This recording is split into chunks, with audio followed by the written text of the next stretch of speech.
gonna do the baseboard now. And what I'm gonna do for the baseboard is I'm just gonna go around and take measurements from that point to there, measurement from there to there, back wall, measuring all these corners so I can get all my measurements.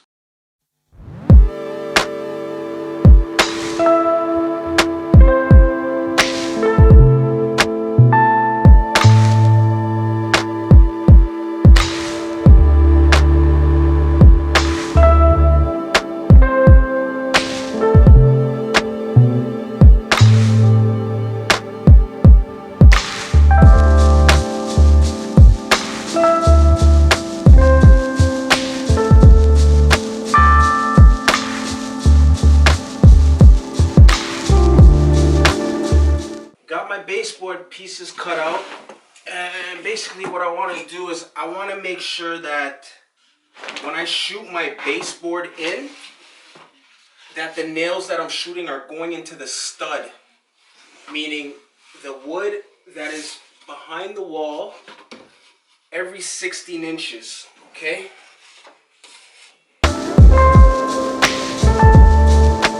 For example, this outlet is screwed to the stud. So there's either a stud right here that this is screwed to, or there's a stud on this side that this is screwed to. So usually you can see screw marks or nail marks, whatever's holding the drywall. You'll see that you'll be able to see a line going up the wall. I don't see one on this wall, so I'm going to use a stud finder. And this will basically beep and let me know what side of the stud. Okay, so it's letting me know. It's letting me know that the stud is on this side of the box. I switched my gun to 2-inch nails instead of 1.5 inches. I'm gonna push that as tight down as possible. And I'm going to shoot 2 nails into the stud,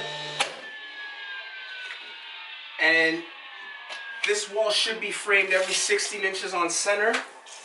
So if I put that, if I line my 16-inch increments from my tape measure onto the one that I just fastened, I should be able to put every 16. And I should be able to hit a stud.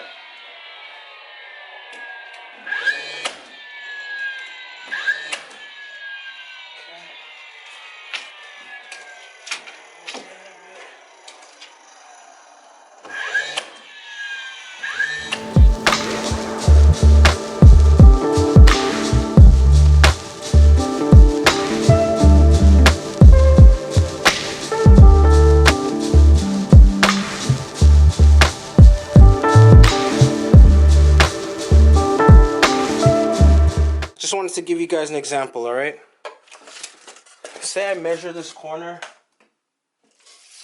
and it's 8 inches. When I go around the room and I'm doing my layout for all my pieces, I'll actually, so I know that this is my line, it's 8 inches, okay?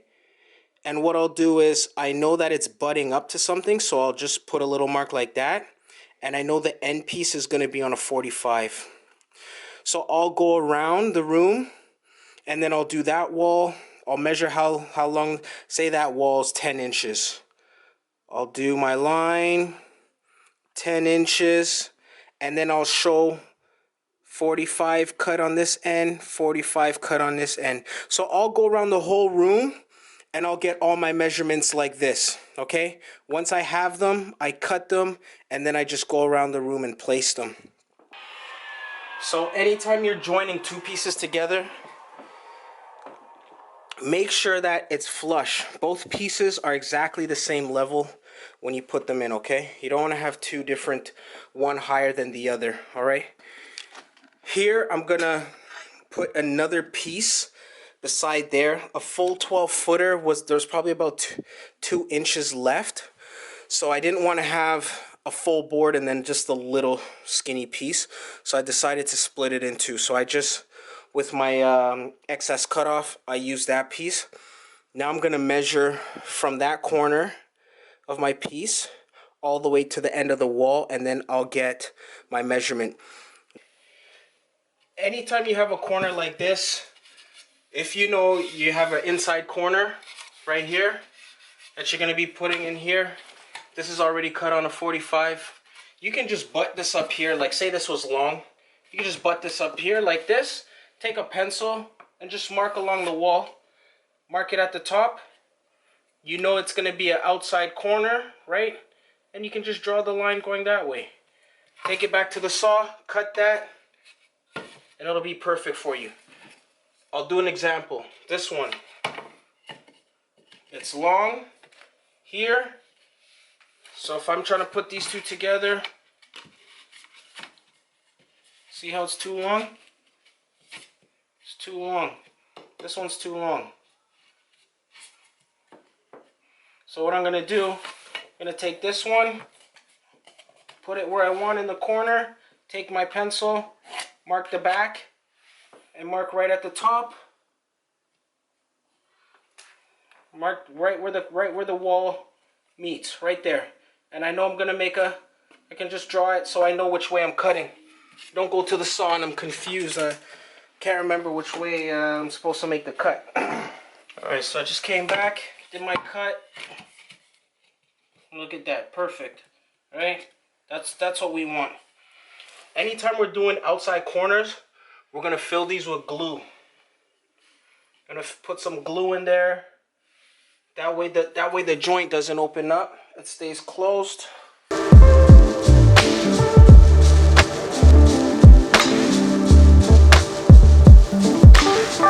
Anytime we have two pieces, we want to make sure they're level. We don't want any pieces higher than the other.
Measurement.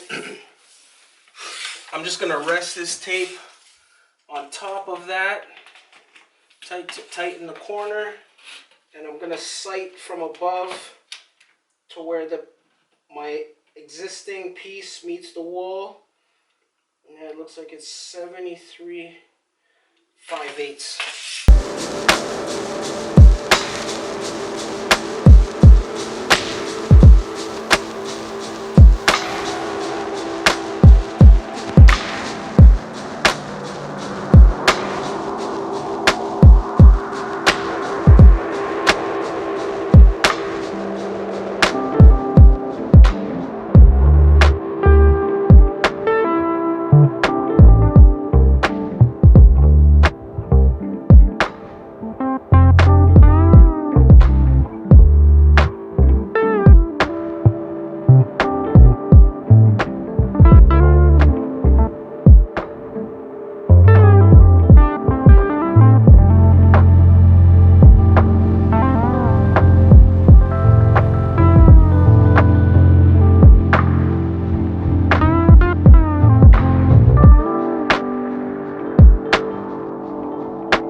So you'll notice I didn't slap anything in here yet until I aligned this one, and then I brought it around. Now I'm gonna align this one, then I'll hit it. Then I'll go all the way across. It's a good practice because if I went and pushed it down and put, you know, 10 nails in it, and then I got here and this is high and then this is down low, then I'd have to redo everything, right?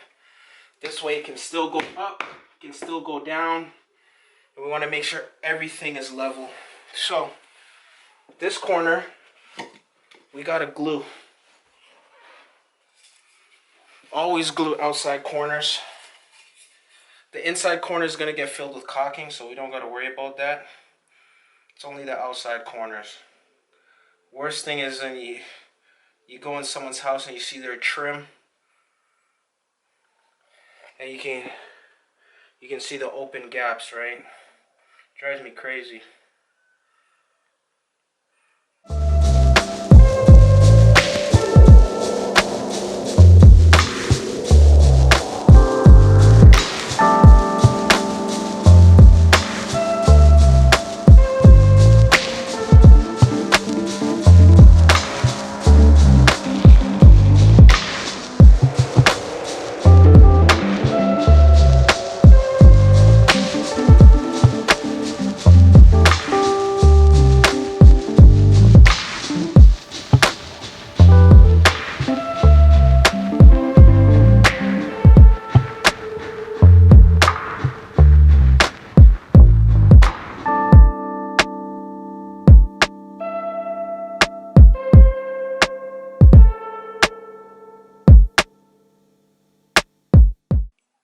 I was using a 16 gauge nailer to shoot my baseboard to the wall. All these little holes I need to fill. What I'm doing is I'm using DryDex Spackle, and what this is it's pink, but when it's dry it'll start to turn white. Okay, so that's a good indicator, so you know that. And it's also gonna be hard as well. And what I'm gonna do is I'm literally just gonna put a little dab on my finger, and I'm just gonna push it in to the hole. All right, so once I fill that hole and that's nice and dry, I'll be able to sand it down. And once that's sanded down, you'll notice sometimes if you don't leave enough and you press it in the hole, once you sand it down, you'll still be able to see that depression. I like to actually fill these holes twice.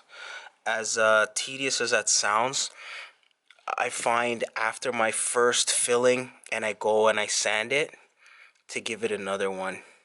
And I don't know, it's good when you can look at baseboard and not see all those little Okay, I got holes. all my holes filled.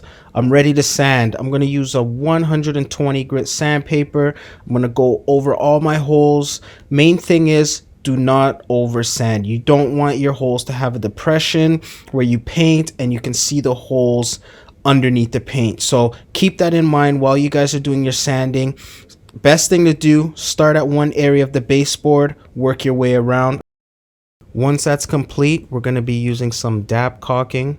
I'm going to grab a caulking gun, and anywhere the baseboard meets the wall, we're going to apply a small amount of caulking, not too much. We don't want it to over seep and run up the wall when we wipe it with our fingers. I'll get a cloth with some water and an old bucket or pail. I'll apply a little bit, and then I will apply some at the top, and I will use my finger to wipe. We don't want to wipe it all out, but we want a nice clean wipe, and that's where a wet rag in your finger comes in handy.